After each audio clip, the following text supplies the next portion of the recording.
Okay, welcome back everyone to another great episode of The Human Role. I'm your host, Tiana Neal, and today we are having a great episode where we talk about your career journey. So whether you're just starting off in your career and need some heavy insights, or if you are in the middle of your career and need to pivot, we are here with my lovely colleague, Jenny Araque. Jenny is the CEO and founder of iRise Careers, and she is soon going to launch another great platform called Career360. So we are going to allow Jenny to get into her background, let you all know how she got to this point, everything that iRise Careers is doing in the community. A little bit later, we'll get into more details on Career360, but Jenny, so great to have you here today. Really glad to introduce you to my network of people.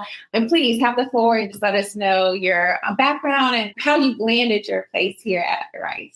Thank you. And thank you so much, Tiana, for having me here today. It's really exciting to be a part of this podcast with you. So as Tiana said, my name is Jenny Araque, and I am the founder and CEO of iRise Careers. At iRise Careers, we support individuals, businesses, communities, organizations, and schools to thrive in their careers. So a big part of our business is to empower individuals, companies, and communities through their career journeys. So what that looks like in practice is professional coaching for individuals, human resources consulting for businesses, and custom workshop sessions and seminars for communities and organizations to help them meet their goals. And how I got here is a really fun story for me. I spent 20 years in human resources in corporate, spanning the top professional services firms in the world. So I started out with attorneys, then worked with accountants, then physicians, then consultants. And over that 20-year career, there was a common theme that really made me enjoy the work that I was doing, and that was helping people. So through that work, I really discovered that my passion is to help other people thrive in their careers. And I found that I was able to make a bigger impact in doing that on my own rather than for an organization. So here I am after founding iRise Careers, and I'm really excited about the platform that I have here with Tiana today to be able to share a little bit more about the business and the personal career management system, Career360, that will be launching soon. Really excited to get into that. But before, let's talk about more like the career journey, right? So as Jenny mentioned, she has a long range of many years of experience in the HR industry. So please take a note on all of her insight, all of the advice that she'll be giving in a few. But let's get into the trends in the workforce. So as we know, lots of things are changing. We have multiple generations in the workforce now. We've got more than just people coming into the office, like when we started off in our career many years ago, decades ago, I guess you can say. So what shifts are you seeing in how professionals view their career growth in today's market? That's a great question, and one that I gave a lot of thought to preparing for today. The biggest shift that I'm seeing is that linear career paths are a thing of the past. So no longer are people going to college and just starting in one employer and climbing up the ladder at that employer for the duration of their career. That has shifted dramatically. Nowadays, we're seeing a lot more non-linear career paths where individuals are changing careers on average every 4.5 years, which I thought was a really staggering statistic because 4.5 years, that's changing jobs about 10 times in your career from high school through retirement for the average individual. Now, that doesn't mean that you're changing companies every 4.5 years. It just means that you are ready to take on something new, a new challenge, whether it's at your current employer or elsewhere. So the good news for that, for employers that are trying to retain their talent longer than 4.5 years, is that we can give those opportunities to individuals as employers by shifting to more skills-based learning. There's a big shift right now to skill-based hiring. So in order to keep up with that, employers need to start thinking about skill-based learning as well to make sure that individuals have those opportunities to continue to grow within their careers. The other theme is movement between roles and industries. So again, within the same company, you can change roles and still get that career path trajectory that you're looking for in the same company, but perhaps taking on a different role. You can also switch industries altogether. So I'm a perfect example of that. For HR, thankfully, it's something that you can do in any type of industry, in any type of company. So I stayed with professional services, but I did switch industries within professional services. And that's something that we're seeing a lot of happening nowadays as well. And then the final two themes that I'm seeing are entrepreneurship and freelance work. So a couple of years ago, gig workers started to be more prevalent in the workforce. And now we're seeing that take full force with entrepreneurship and freelance work. A lot of individuals, when they start out their search for a new job nowadays, perhaps they're not finding exactly what they're looking for. They're not getting the remote work or maybe the benefits or the culture that they're looking for. So what are they doing? They're just starting their own businesses altogether, which is a really exciting thing because we're getting a lot more innovation and new ideas come to life. And that is helping to support that non-linear career path. And then finally, early retirement breaks and sabbaticals. So we're seeing a lot of individuals, particularly seeing this in the millennial group, taking early retirement or taking breaks and sabbaticals and then coming back to work. And I think all of that is just a sign of burnout. A lot of people have worked so hard in the traditional linear path that has been the norm in the career industry and deciding, you know what, I need a little break. And then figuring out what they want to do when they come back. So those are some of the big themes that I'm seeing in terms of career trajectory and growth. I don't know about you, but I don't know very many people that are hopeful about the world of work. And I'd like to change that. My name's Marcus Mossberger, and I started the Hope at Work podcast, where you'll find two things. Number one, really interesting guests. And number two, innovative ideas about the future of work. Check it out. Yeah, so I feel like she's also explained my career journey as well too, like changing industry, starting your own business, that's the whole thing. And then also switching jobs. I do remember way back in the day, well, like express my age here, but I do remember when I first was going to leave my big company that I was working at and how hard that was, you know, for my family to like, okay, you are going to take a leap. And for me, it worked out well. I know some people end up going back to where they started off at, but for me, it helped me learn other things. To what Jenny was saying, the different industries is really, really key, right? So like a retail to a technology company, manufacturing company, warehouse company, totally ran different. And from an HR stance, you can really get into some really good experience that you may not get if you just stay in one spot for many, many years. So no judgment on anyone who does that, but those were some very key points. And then we're talking about innovation, which is leading me to my next big question. Of course, the two little letters that are taking over the world, I feel like right now, AI. And we do have to continue to reinvent ourselves, right? So as I have said many times in past episodes, really become more strategic, right? So if you're doing a lot of clicking around or a lot of manual work, right? I really can see from my end that AI is definitely starting to get rid of those types of roles, right? And so we really need to innovate ourselves and really focus more on heavier strategic roles. And if they're not in our current role right now, kind of like figure out a path to put them into that role. So my next question to Jenny is really how is the rise of AI really affecting things in the career journey, especially remote work now that COVID is hit and people are used to being at home, these hybrid roles as well, because people definitely want to be at home. So I think a flexible work schedule is key. And then, you know, really how is it shaping more skill-based hiring that Jenny mentioned, if she can elaborate a little bit more on that when it comes to someone's career path. Thank you, Tiana. So those are three very different categories. So as I was preparing for today, I was like, I can't mix all those together. I have to separate them out because they're so important in today's landscape for job seekers and hiring managers that I want to tackle them individually, if that's okay. Yeah. So for AI, the way that I'm looking at AI right now in human resources is it's here to stay. Like it or not, AI is here to stay. So I'm looking at it from two sides. I'm looking at it as an HR employer, HR employee. We need to embrace AI because our talent is embracing AI. Our business partners are embracing AI. So if we don't, as an HR professional, we are the ones lagging. So it's super important that if you haven't started to experiment with AI, that you do, because you don't want to be left behind. In order to stay involved in the game, in order to continue progressing in your career, we have to embrace change and we have to embrace AI. So that's one part of it.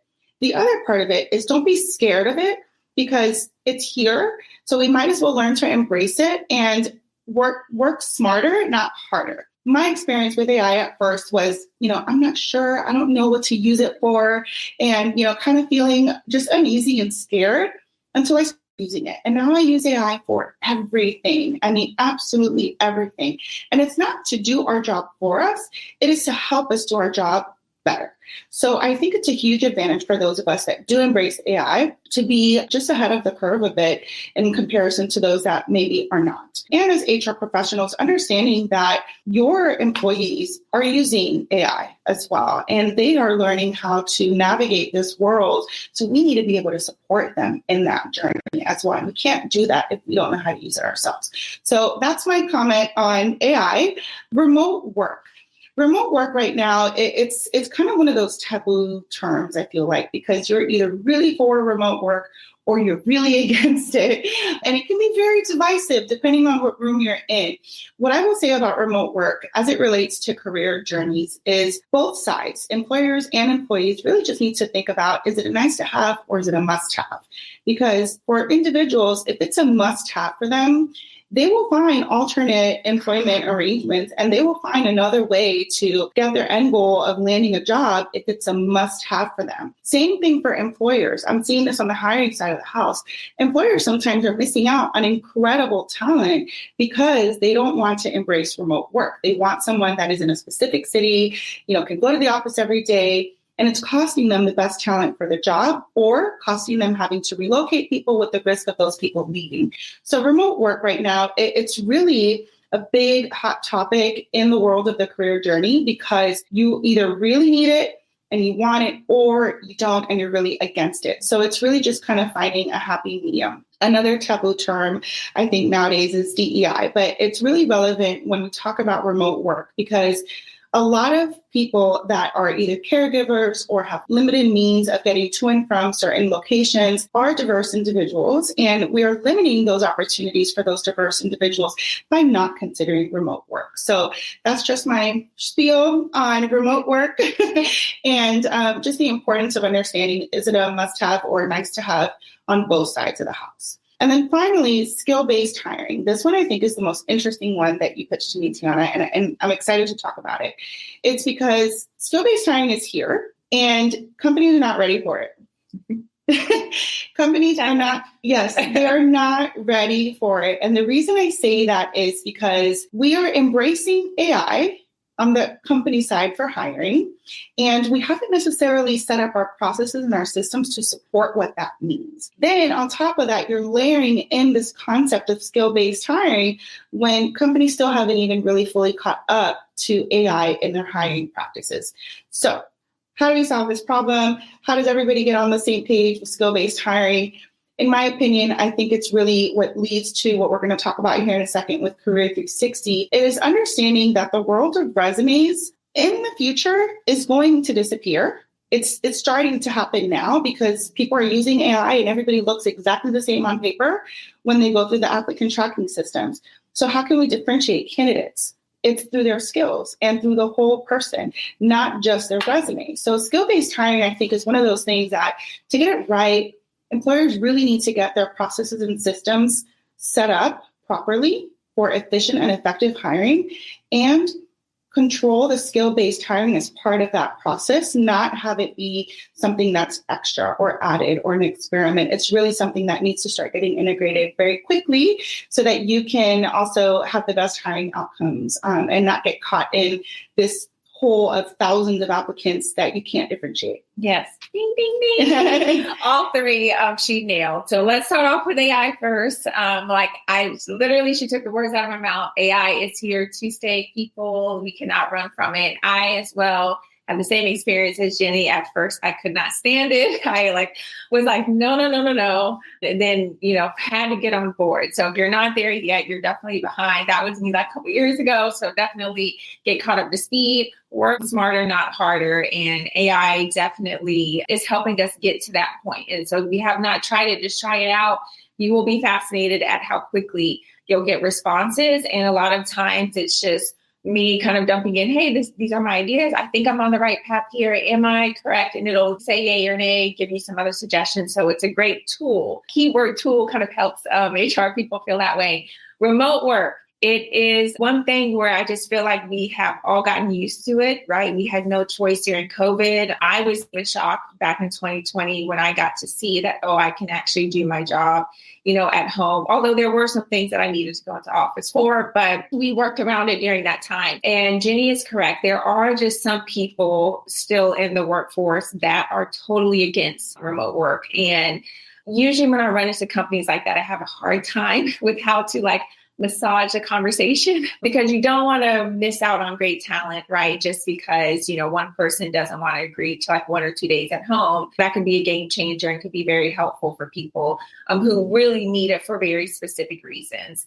And then the skills-based hiring, that was a good one that companies aren't ready for. And it's why did that not pop in my head? This is why she's the expert, you guys.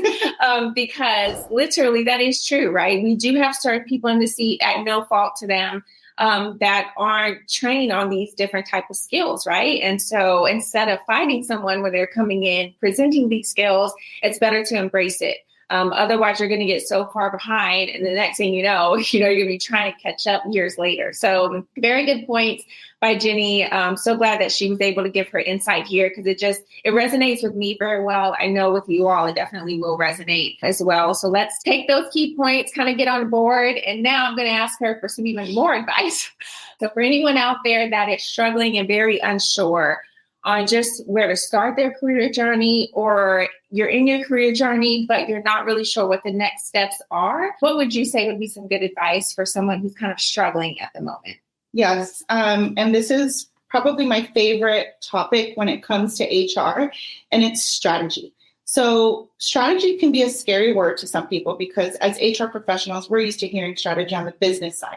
Well, guess what? We can have some fun with it too. And it's super important because that's what gives us the competitive edge. It's the strategy. So for anybody who's feeling stuck right now, I encourage you to do one thing, and it is to start with strategy. To do that, there are 4 steps that you need to follow. The first one is going to be to assess. That means assess yourself and assess the market. Try to understand what's your mission, what's your purpose, what are your values, what is it that you are looking for that you're not getting right now. That'll help you come up with your wish list, so to speak, of what it is that you're looking for so that you have that North Star that's going to guide you as you go through this process of a career transition. And then also assessing the market. What does the competition look like? What are companies actually hiring for that might be a good fit for you? And really having a good understanding of yourself and the market before you even do anything. From there, you go into the formulate step. Formulating is all about planning and goals. So what is your goal? Is it to land another job within your company? Is it a promotion at your company? Is it getting out of your company altogether and going somewhere else? Is it just trying a whole new career? I mean, there are so many options that are in front of you to decide what that goal is, and then coming up with the plan to achieve those goals. After the formulate stage, it's implement. So implementing just basically means put it into action and execute and achieve that goal. And then finally, this is the one that people tend to forget, and then you end up getting stuck. We don't want to be stuck ever. So the last step is evaluate. Just like you hear the term continuous learning, I always recommend continuously evaluating. And that means just as you're evaluated every mid-year and year-end at work, do it for yourself and your career and make sure that you take that time once or twice a year to evaluate where you're at in your career and what you might want to change. And then you just go through that whole strategy process over and over and over. Again, I'll repeat it for you. It is assess, formulate, implement, evaluate. Yay. Okay, there we go. Key points, you guys. And definitely, too, I like how Jenny just mentioned to really evaluate yourself, because sometimes we're so focused on others or the company. So you need to have direction to lead yourself into the proper direction. Sometimes you may not know what that is, but there's not a problem with trying a couple of things out. Leaving your comfort zone. I know that's very tough for people to do, but at times it's very necessary. So great advice from Jenny. And now we get to get into Career 360. So launching summer 2025, which is coming up. So if you're watching this later, it may already be launched, so definitely check it out. But I'm going to allow Jenny to get into details on what this is. When I first heard it, I was super excited because nothing like this exists. So I'll let her have the floor again, and then I might have 1 or 2 questions after that. Thank you. Okay, Career 360. You've never heard of it before, so I am going to tell you what it all is. Career 360 is your personal Career Management System. For short, we're saying PCMS. And what it is your personal career companion that is with you from high school through retirement. So all of those changes we talk about every 4.5 years, all of those skills, your network, your experience, everything, all encompassed into one system that is yours. A big reason why I decided to build this system is to equalize the power imbalance between employers and employees. So if you look at what's out in the market today, employers have all of the HR tech stacks available to them, from hiring to firing and everything in between. Some companies have more than 10 systems to be able to manage their workforce, while individuals don't have anything other than LinkedIn for networking, job boards to apply to jobs. That's it. So every time you try and start a new job or transition, you're leaving all of that career data behind. Career360 allows you to take your career data with you. It allows you to manage your own career, not by what the company needs from you, but what you want for yourself throughout your career, and allows you to see different career path opportunities for yourself, allows you to see what skills perhaps you might need to grow more to achieve your goals, allows you to use a networking component more like a CRM rather than just a networking tool that's available now. So we're really, really excited to be able to launch Career360 in time for fall recruiting. We're launching it this summer, like Tiana said, but we're really doing it in time for fall recruitment season because we know so many individuals go through recruiting seasons in the fall. And this is really meant to help you as the individual and to give you a resource that is yours only, not your employer's, to be able to empower you with everything that you need to succeed. So we're really excited about this build out and getting it live. I have a few partners that I do want to mention that have agreed to work with us in different aspects of the platform.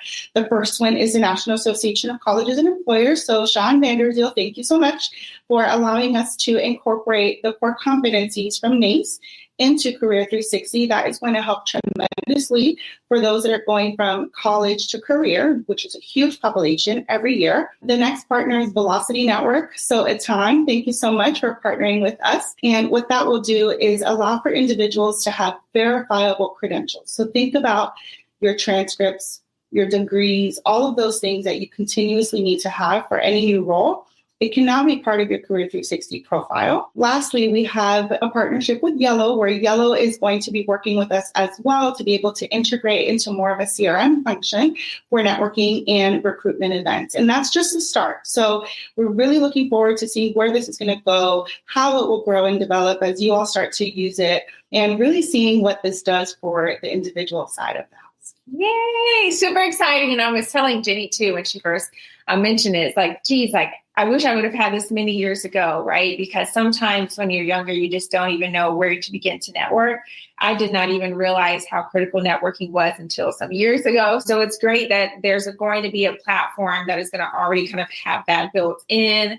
Pretty soon all of us will be using it. So we'll be able to kind of get in there. The transcripts are key, right? So if you have ever gone through where you need to like move to another school, like us, she just graduated from her MBA. I'm getting my MBA. So it's like getting those transcripts is always tough, especially if you moved around a little bit. So it's really important to have everything all in one. So we can kind of just have something to go to, refer to. And as Jenny was mentioning, resumes are essentially kind of going away. We're all kind of having very similar resumes. It's funny because I did see someone sent me their resume the other day, and it was like this new virtual resume with their picture, and it was like, didn't have all the details, but it had just enough. And I was like, oh, I guess this is like their new virtual card. So she literally is already on top of it, of course, because that is essentially going to go away. Most people just want to see your LinkedIn anyways. They see who you're connected to.